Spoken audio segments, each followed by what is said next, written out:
everybody, and welcome to the CamijoKnit podcast. I have been thinking about doing a podcast for a very long time, and I was just too afraid to do it. And my kids was like, please don't do it. But I'm doing it anyway. I'm just going to do this. I'm just going to try it out. My name is Camilla. I am a Danish knitter, and I have been knitting for many years now. I recently started writing my own patterns and designing a little bit, and I do that by the name CamijoKnit. So I'm CamijoKnit on Instagram, I'm CamijoKnit on Ravelry, I'm CamijoKnit.dk. That's my webpage or homepage.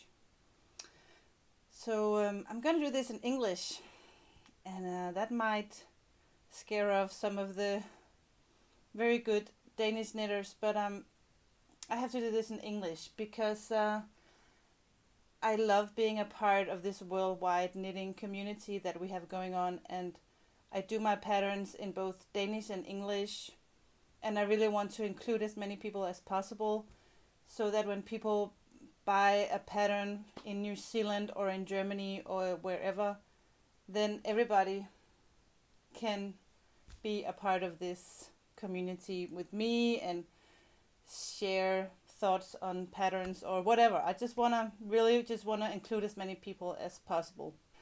I recently discovered this whole knitting podcasting on YouTube, like maybe a year ago or something. I was home from work sick, and I found some Danish podcasts and then I just, there was like a new door opening up for me. So I just kind of binge watched that whole day, very different kinds of knitting podcasts, and I really enjoyed it. So I am like a big fan, and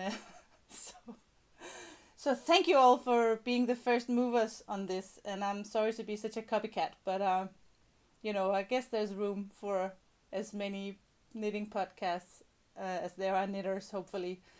I found out in this whole podcasting industry that you get your favorites. I think there's so many talented people out there, and you kind of get to know them. I just recently discovered the not the crazy cat lady, oh my god, but the crazy sock lady, and I just love her. And she's very different from me, but she's just it's so calm and so nice, and I really enjoy watching her podcast. So hopefully there'll be someone out there who enjoys watching my little show, and if not, go somewhere else, and hopefully you will be happy there. I don't know. We're gonna give this a try and see what happens. Yeah. Well, I thought it would be a good idea for me to introduce myself, since this is my first episode. My name is, as I said, Camilla. I am 42. I live in very close to the second largest city of Denmark, called Aarhus. I work as a teacher part-time, and then the rest of my time I work with knitting. Recently, like a year and a half ago, I made my first knitting pattern. I'm going to talk a lot about that journey a little later, but that just kind of opened a new door for me. So I teach because I could never not teach. I love teaching, I love my colleagues, I love my students, but I also really love this knitting thing. So I'm trying to do both. I have Fridays off, so on Fridays I work with CamijoKnit, and I sit here in my office. That's my little workspace, and I work on my patterns and translate them into English so that I can share them with as many people as possible. That's what I do. And I could never just do one or the other. I love teaching and I love knitting, so I'm gonna do both. Yeah, I live here with my 2 girls and my husband and my dog, a huge golden retriever. I'm sure you'll get to meet him later on. He's usually laying under my desk. He's always sleeping underneath here while I'm working. So he's a very social dog. It's a bit sad that he's so big. He should be a small chihuahua and always sit on your lap, but he's very nice. So this is what I do, except for knitting, teaching. What else do I do? Actually, that's all I do. Because every time I sit, I knit. I was actually thinking maybe I should tell you my fiber story. I have noticed that if you are a guest on the Christy Glass podcast, she will always ask for your fiber story and how it all got started. And for me, I guess I have been knitting always since I was a kid. I wasn't very good at it, I think, but I was always knitting. My grandmother taught me how to knit and pearls. I would just knit and purl and knit and purl and not make anything useful out of it. Just a whole bunch of nothing. I was pregnant with my first daughter and I wanted to knit something for her and I knew how to knit, but I couldn't read a pattern. So I would knit this little thing and it would look like something like a t-shirt, but it was just all wrong and messy. So I could knit, but I just didn't know how to read a pattern. That's something, maybe it's almost like learning a new language, I think, to learn how to read patterns. So I didn't know how to do that. And then I think around maybe 10 years ago or something, I saw this movie with my girls and there was this blanket made out of granny squares. And I thought, I'm gonna make that. But I have never in my life crocheted anything. So I go to my friend Lucas' house and I tell her, she's very good at knitting and crocheting, and I tell her, you need to teach me how to crochet so I can do this blanket. And that's just, I think it's very typical me that I'm just not, my first project is not just to do a tiny thing, it's to do a big thing. So I wanted to do this huge blanket. And I go to Luca and I say, you have to teach me how to do this. And I'm going to make this big blanket with all these granny squares. And then the magic happened. Because Luca showed me Ravelry. And that was it. She showed me Ravelry.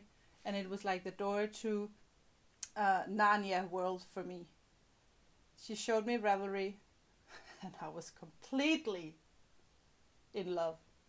She showed me all these patterns and I knit my first crochet. Well, actually, she took me to the local yarn store. And the girl who owns that yarn store is now a very good friend of mine, because in the beginning I would just go to that store all the time because I didn't know what to do next. And yeah, so I became friends with Mette, who owns the yarn store, pretty quickly, because this was a new thing for me. It was like a whole new world, a whole new hobby, and I had to go there all the time. So Lykke and Mette helped me out. And I bought so much yarn, like for 2,000 kronas worth of yarn. I don't even know how much that is in dollars, but like, I don't know, $300 or something worth of cotton. I would never touch that now, but that was what I did. And I would crochet for, I don't know, months. Crochet. And then when I finished both of these blankets,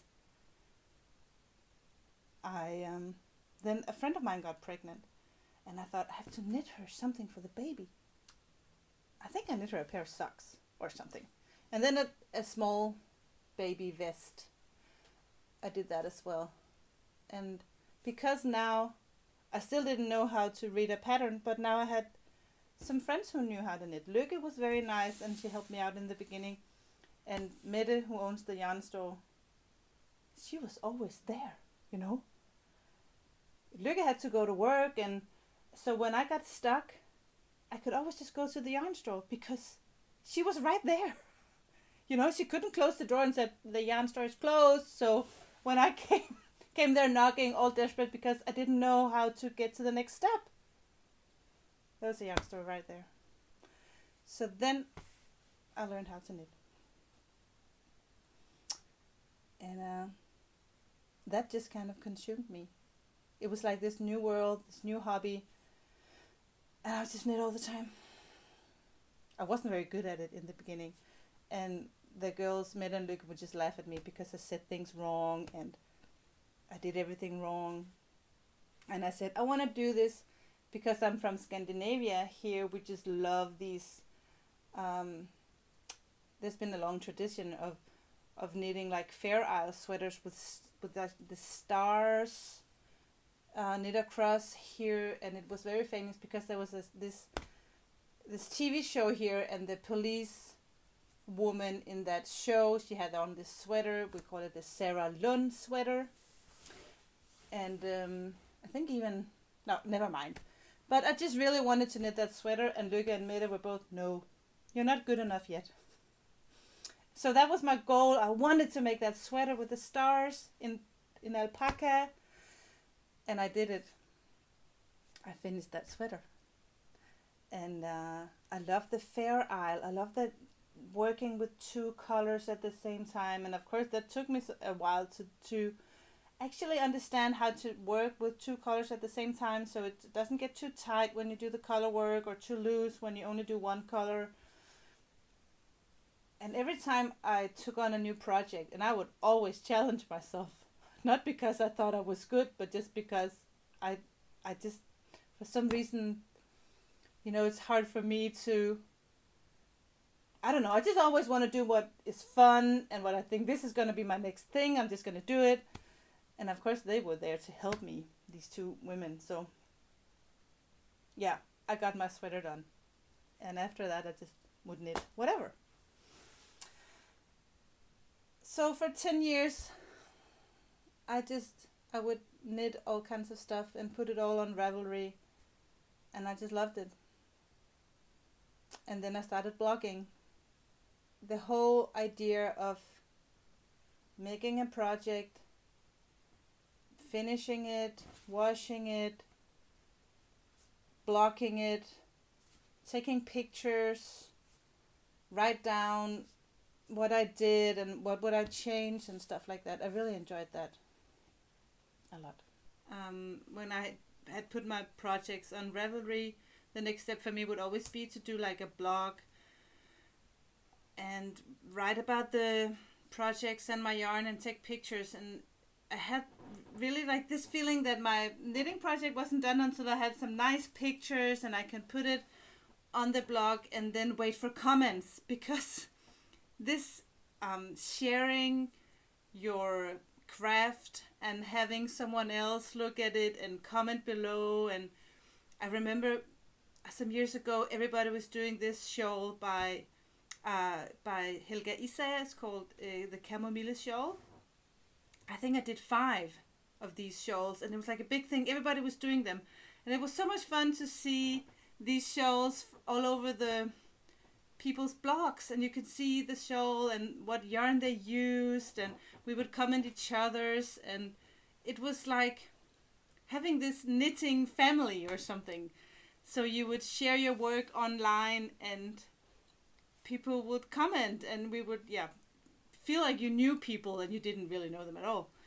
And then here in Denmark we have a knitting festival every September, around the 18th, 20th of September. There's a very big yarn festival, knitting festival on Fanø, which is a small island in the southern part of Denmark. And you would meet people here at the festival or other knitting events, and you would know them from online, and all of a sudden people would be coming up to you and say, oh, I recognize you from your shawl. Not, they wouldn't recognize my face, but say, hi, I remember that shawl or that color combination. And it would be the same for me. I would recognize as another knitter for what she was wearing. So that community, being a part of this knitting community, was just amazing. Of course I have friends who knit, and I have more and more friends who knit because knitting is growing and becoming such a big thing for people to do. I have more and more people at my work that come to me and say, I have to show you this because I was knitting and I was thinking of you, and people who's never knit before. So I think the knitting thing is spreading. More and more people are knitting. But back then it was only me and my friend Mette and Lykke who I talked about who was knitting. And of course my older women in my family was knitting. So being a part of this community, sharing your work and your hobby with someone else was just amazing for me. So after Instagram came, that kind of took over the whole blogging for me. It was so much easier.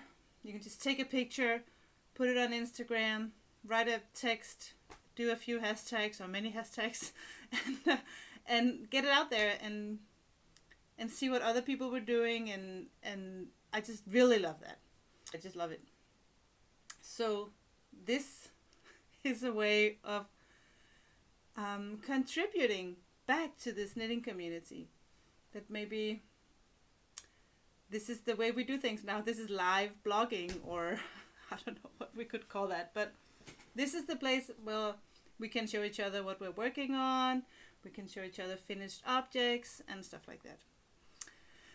I think I will do that in every episode. I will show you guys if I'm wearing something that I made, or what am I working on, what have I just finished. I think I'll do that. Of course, it'll be a lot of my own designs. Sometimes it'll maybe be someone else's. I don't have that much time to knit other people's patterns. It's not that I don't want to. I have a lot of designers that I admire, and I would love to have time to knit some of their stuff, but usually I'm just so busy. I have an idea and I have to knit it and write down the pattern, maybe knit it again, and then I get a new idea. And so I have all my own projects usually on my needles. Well, now I can show you. This is my latest pattern. It was just released a few weeks ago on Ravelry. It's called Vanilla Wave. I really love this. I really love this design. I love the combination of yarn and design, and because I'm not a teeny tiny woman, this is a flattering pattern for me. I like the ribbon up here that'll stretch according to bust size. I like that the sleeves are pretty slim, so it doesn't get too oversized where I don't need it to be oversized. And I have knitted in this yarn. It is this hand dyed from a small dyer here in Denmark called Det Lille Farveri, which means the little dyeing company. And she doesn't have an online store. She's only on Instagram by Det Lille Farveri. You can see that here. This is the colorway French Vanilla. This is why it's called Vanilla Wave. And this is 75% merino and 25% silk. And it has 100 grams and 400 meters. So it's the fingering weight yarn. And it's very soft and gorgeous. I love this yarn. And I have combined it with one thread of a silk mohair, and this is the colorway Latte from Filcolana's Tilia, which is a Danish brand. Filcolana is Danish, and it's a brand that I'm working with, so every now and then they're very nice to send me some yarn, because yarn is very expensive, and when you design stuff and sometimes it's wrong, you have to do it again. So this is what it's made. It's a XXL. I made this in XXL. And you can see it has some positive ease, so it's very flexible actually. You can see this on my pattern page on Ravelry, and it's also for sale on Ravelry in both Danish and English. This is not going to be a huge sales channel, so but I'll just let you know what I'm wearing and where you can get the pattern. I have all my yarns, beautiful yarns over here. I will also talk a lot about yarn in some other episodes too, but this first episode I was just gonna mainly talk a little bit about myself, just to let you all know who I am. And I also wanted to tell you just a short story about how I started this whole design thing, because actually my friend Lykke, who I told you about earlier, she has been asking me many times, are you not going to design something? Are you sure you're not going to make your own patterns? And sometimes she had gotten me books with techniques, and I was like, no, never. I never thought that I would be able to make my own knitting pattern, so I never ever. had any ambition of being a knitting designer or write my own patterns.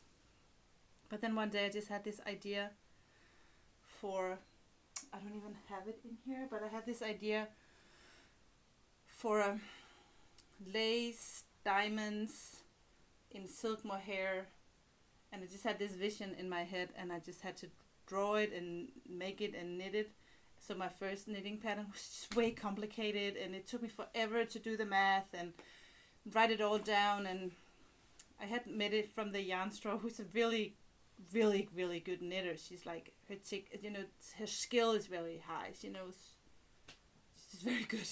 So I sketched it all up. I did the pattern, gave it to Mette. She would knit the whole thing. And we found out that she could knit the whole thing because she could kind of read my mind. She knew what it was that I wanted to make. So I thought the pattern was great. Mette could knit it. And it took me, more than one try to understand that that's just not that easy.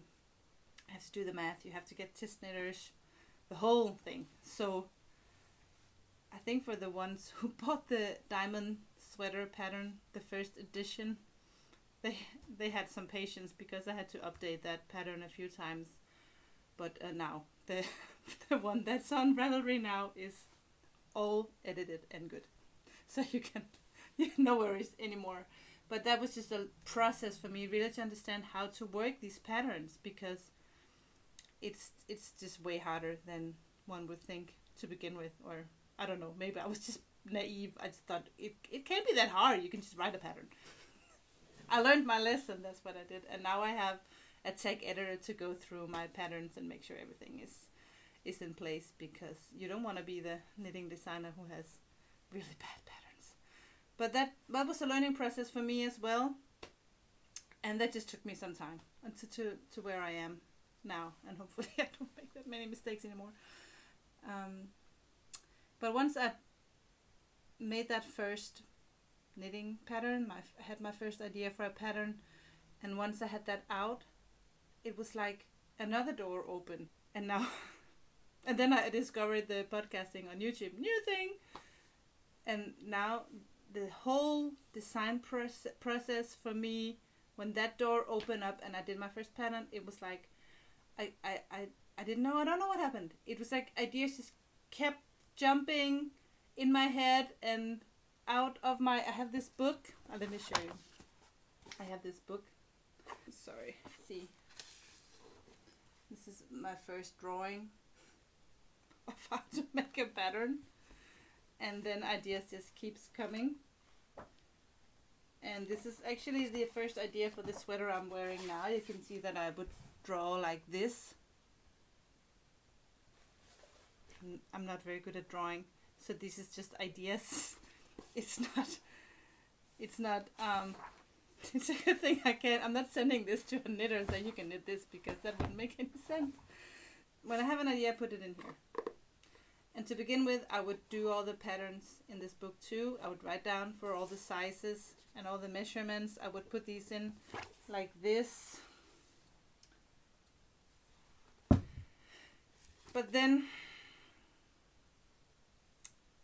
a very smart woman named Sine showed me that you can do this in Excel. So now I work in Excel. I just didn't want to because I don't understand it very well, and I really like, have a pencil and a book. So now I do both. I do sketching and stuff like this in my notebook, and then I work in Excel for all the size measurements and stuff like that. And that really works because I can adjust, and I don't have to sit with my eraser and my pencil and do it all over all the time. So I do all the measurements in Excel, and then I print that out, and then I do the pattern. So that's good. So that's how I went from just knitting to knitting my own stuff. And I love that. I love that I get an idea, I make a drawing. Sometimes I knit a little, I don't know what that is called actually.